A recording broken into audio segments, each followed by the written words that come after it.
So, Bards, you know that I grew up in Tasmania and didn't have electricity till I was the age of 5. Yes. And talking Tassie, we're going to Tassie this week, so hello to all our Tasmanian listeners. But we had 2 television stations. One was ABC and the other one wasn't ABC.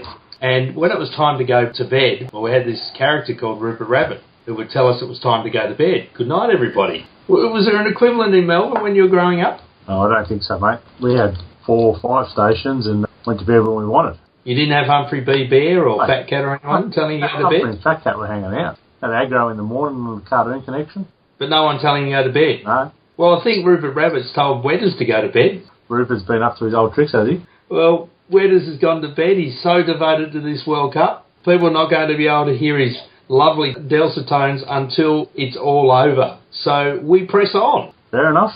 We'll go on without him.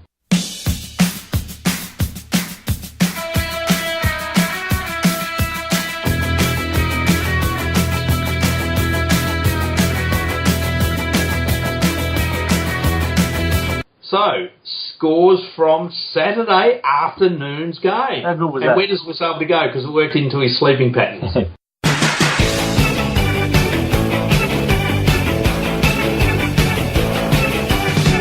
How good was that? 2:10 on a Saturday afternoon at the MCG. Should happen more often. All right, Hawthorn 17-13-115, defeating Collingwood 13-8-86. And as I always say, goal kickers are plenty.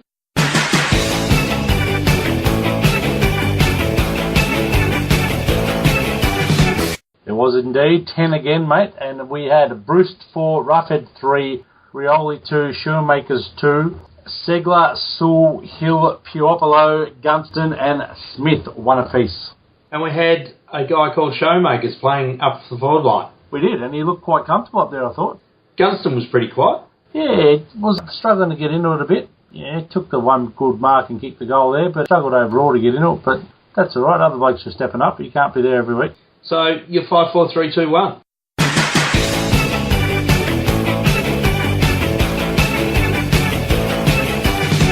Right, I've gone 5 for Luke Bruce, 4 to Brad Sewell, 3 to Jordan Lewis, 2 to Matt Spanger, and 1 to Grant Birchall. The Spanger man. Doesn't everyone love the Spanger man? Yeah, the cult status is approaching John Barker levels. And he pops up all over the place, including pencil cases. Pencil cases, crap. It was great. Genuine good game from Spanger. Look, probably had the easy role. He didn't have an opponent for a lot of it. Sat behind Brian and Travis and come over the top, but did that job well. Intercepts marks well. Occasionally he needs to punch when he try to mark everything, but it's all going well, and good luck finding a way of fitting everyone in the team in a couple of weeks' time.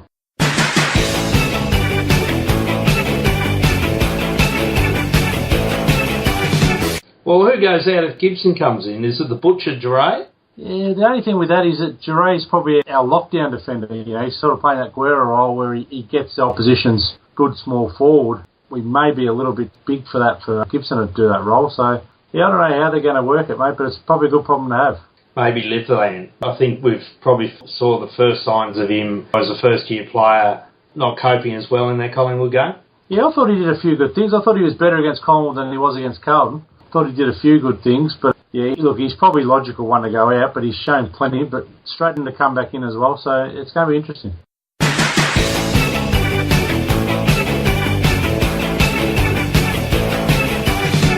And I hear Mike Brady's out there rewriting the lyrics to Up There Casale to Up There and Poppy. Up there, Puopolo. Yeah. Big leap, wasn't it? Oh, well, it wasn't I told really. he marked the ball, he wasn't that far off the ground, but geez, it was a good leap.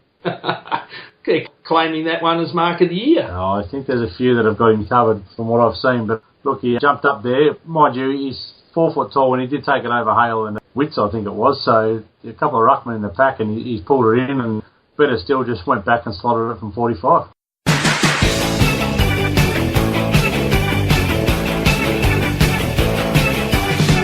Were you concerned at any time in that game? Not really. I kind of felt that we had him under control most of the game, and it was just a few little errors we were making when we had a chance to run into goals. I think Bruce, as good as he was, a couple of times turned the ball over going inside 50.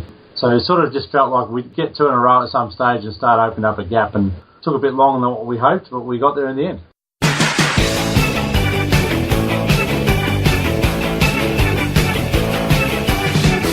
Bradley Hill had a tagger who Lewis was getting stuck into. Yeah, Richmond could have a good look at that footage and see how you look after a bloke being tagged. And I thought Hill did pretty well. He was definitely down on his normal output, just the 14 possessions, but he broke the lines at times. He had a hand in a couple of goals, and he really pushed McCaffrey to run with him, which was good. And he probably failed a little bit going back the other way. McCaffrey snuck forward once there and got an easy goal, but that's all right. Brad will learn from that, and he will get tagged more often, so he's got to keep pushing through it.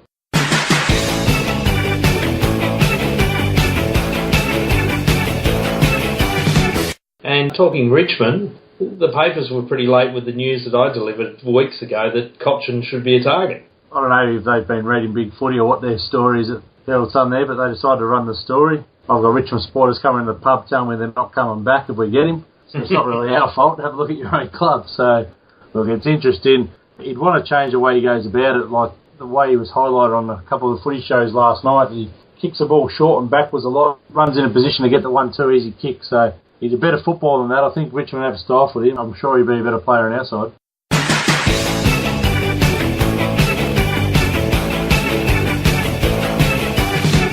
Well, let's change tack a little bit because that was a game. It was great to beat Collingwood. Where would you go as a recruiter, or as a great recruiter that was trying to be recruited to another club? Graham, right, where would you go to pick up the next Jack Gunston type that isn't that high profile but is likely to come along and be the next big thing either in the midfield, which is where we really need them, or the back line? Yeah. Are you looking for a team on the decline? Are you looking for a team that's on the up? Are you looking for a team that's going nowhere? Where do you go to try and find those players? It's real hard for us to say because you take the Gunston situation. Hawthorn were in the Jack before he was drafted. So then they're watching him for a couple of years of development and seize on the opportunity to grab him and bring him home. And there may well be a couple of kids that they've got their eye on and have done so since draft time. One I'd like to see if he could wedge out from GWS would be Treloar. I think he's a beauty. A little bit less low profile than some of the others that have been talked about, but again, you know, you're getting a kid who's obviously going to take a trade, and I guess that depends what we want to give up for someone like that. So, yeah, look, it's all well good to throw around the big money, and we may well pick up some at the end of their career to help us out, but like you're saying, pinching a kid off someone who's going to be the key to success. One I'd love to grab hold of is Luke Parker, but apparently he's re-signed with Sydney, so I can't see them doing a Kennedy-like trade to look after us like we did for them all those years ago. So, yeah, we'll see. It'll be interesting to see where he goes. Sydney don't do anyone favours, Bards. No, we looked after them, though. We looked after our players more so than Sydney when we let it go.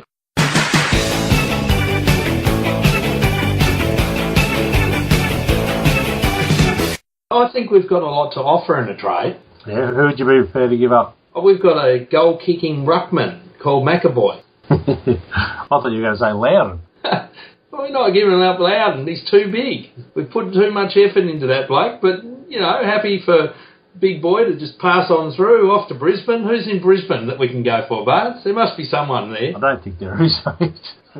Their best player was 40 years old and breaking his face, and he's retired, and there ain't much left up there, I'm afraid. How about McAvoy changing with Munford? Yeah, he'd be handy, the form he was in the other day. Oh, I didn't mean get Mumford. I mean they could be in GWS and we'll pick up some midfielder. Oh, okay. Fair enough. Yeah, look, I think Benny will be staying put, mate, and he's got his best footy ahead of him. He'll be all right. Don't worry. Don't forget that David Hale has been struggling big time and is not far off having to run in the twos himself. Well, before we get on to the next game and whether Hale's going to make it, do you have a blast? Mate, I've got a little blast, and they're probably not going to hear it because they obviously don't listen to our show, but I don't know if you had to put up with Collingwood supporters talking about how poor Scott Pendlebury got done for the throw on the weekend. Did you hear about that one? Oh, yes, I did. He got done for a throw. The umpires come in from a long way away and played a throw, and look, they were running forward. We got the ball. We went forward and kicked the goal. 2-goal turnaround, as you do. But apparently that changed the whole game. Well, bloody hell, unless he was going to run forward and kick 5, I don't think one's going to make a difference. And if they rewind the game slightly, those Collingwood fans, and have a look at a goal that Travis Cloak kicked with a bouncing ball from the pocket, take that back to the centre bounce, and I've actually got a link that I'm going to put on the page. Take it back to the centre bounce and have a look at the way that Blair got the ball out of the pack. Obvious throw, picked up by the commentators, missed by the umpire. So things even up, Collingwood fans. Relax, you're not good enough to beat us, you won't be good enough to beat us, and move on. Excellent, Bards. I think the umpires one thing. They were consistently inconsistent during the course of that game, but it didn't hurt either side. No, we probably got slightly the better of it, to be fair, but, there's a few Collingwood blokes getting free kicks for putting their head down and running into blokes, which I was supposed to stop at the start of the season. Yeah, they weren't too hardly done by. All right, well, clearly we don't have a whack. And again, there's no Crime Stoppers to be seen here. And no fair suck of the Sav. And given it was a traditional Saturday afternoon game, commentary was quite good, so there's no Tonk of the Week. We're doing quite well, aren't we? Actually, on commentary, have you watched the replay, Grant? No, but I want to know who Ryan Shoemaker is. Without the S. Shoemaker. Jared Healy. What, he doesn't understand what an S is for? Alright, so we do have a Tonk of the Week. Jared Healy's Tonk of the Week. Ryan Shoemaker. Excellent. He had these blokes in the commentary box with him calling him Shoemakers, with an S on the end. But Jared Healy, every time he said his name, left the S off. Maybe there's an in-joke I'm missing, but Tonk of the Week is Jared Healy. Well, what else have we got on the agenda here? We have nearest to the pin, and I won. You won? I won. What did you say? 27. Did I say 27? No, you said 26. I thought I said 27, then you went 26. No. Yeah. There you go. Oh, we're pretty close anyway, weren't we? But Danielle Wedlock, Mrs. Wedlock, not happy when we let them kick that late one. She was on 35, we're on 35, no hole in one. Unlucky. Anyway, so we move on. We're getting close to the magical 10 number. Yes. Well, we've had 10 wins now, haven't we? No, we're one off. Have Hawthorn not won 10 games now? Hawthorn have, but we only started the competition in round 2. Correct. So we're one off.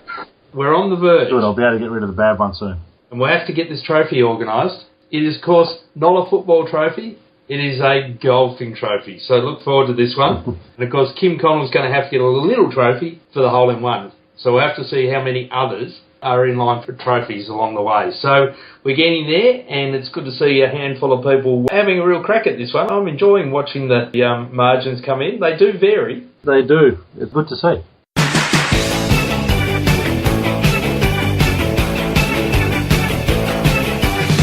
Well, we were going to have a from the back line, and again, working between the hours of 2 a.m. and 8 p.m, we were able to talk to Wetters on the weekend. So it's lucky we did have a day game because Wetters could come along. And his adjudication, Bards, wasn't how you interpreted it. It was actually the team has to be made up of players that have played 20 games or less. Right, well, this is going to make it easier, actually, because there's a lot of hacks that have played less than 20 games for Hawthorn. Madigan comes to mind every time you say that. He's played too many, Grant. He's played about 40. Oh, damn. But I think the majority of the side that I started putting together will still fit that criteria, so I'll just have to polish it up a bit and have it ready for next week.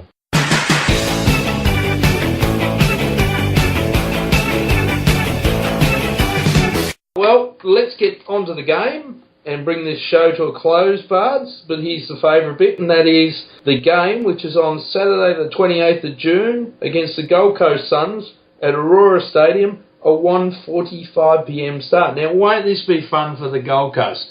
Going to Launceston in blizzard-like conditions. Here are blokes that hang out in temperatures no less than 20 degrees average.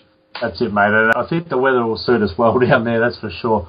I remember being at a game down there one year, and it was round about the same time of year. Actually, it was during the 2006 World Cup, actually, because it was down there when Australia played Brazil. So roughly the same time of year. And the owner of the motel was telling us that they'd had 14 frosts in a row. So Launceston's a pretty cold place, and hopefully it remains that way for the Gold Coast Suns.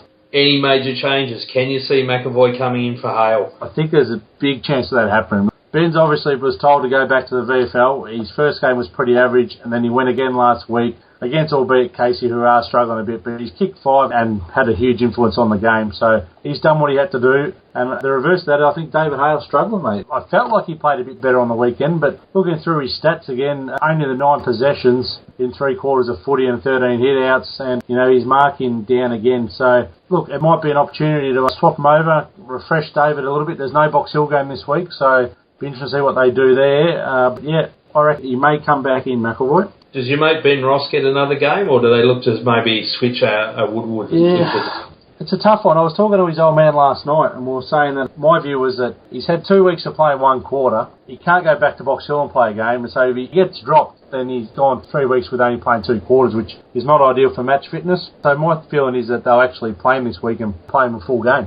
So if that's the case, don't know where they'll make some changes. They may find a rest for someone or a rotation somewhere, but we'll see.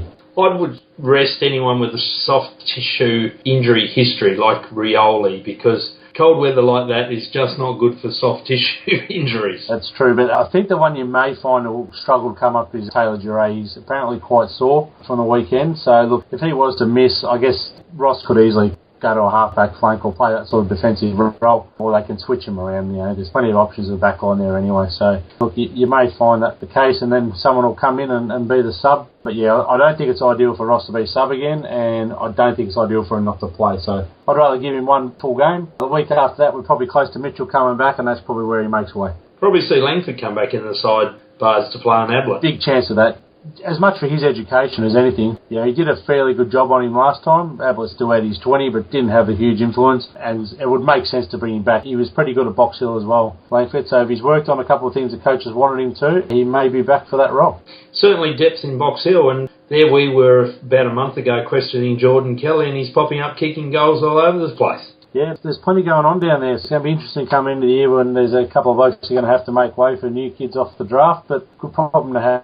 You know, we've got Stratton running around down there. I think he needs to prove his fitness before he comes in, more than one game. McElvoy come back, and then, you know, guys like Woodward are playing good footy as well, so there's every opportunity. We could even have another debutant by the end of the year, but I think it's time to start getting that side together now.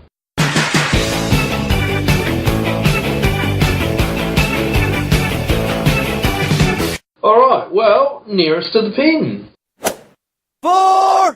I'd like a long-range forecast because the wind picks up down there. It's not a pretty game, but Gold Coast are going all right. We did them by 100 early in the year. I think they're going a bit better than that, and we're probably going as well, maybe a little bit less. So I'm going to go with a 45-point victory.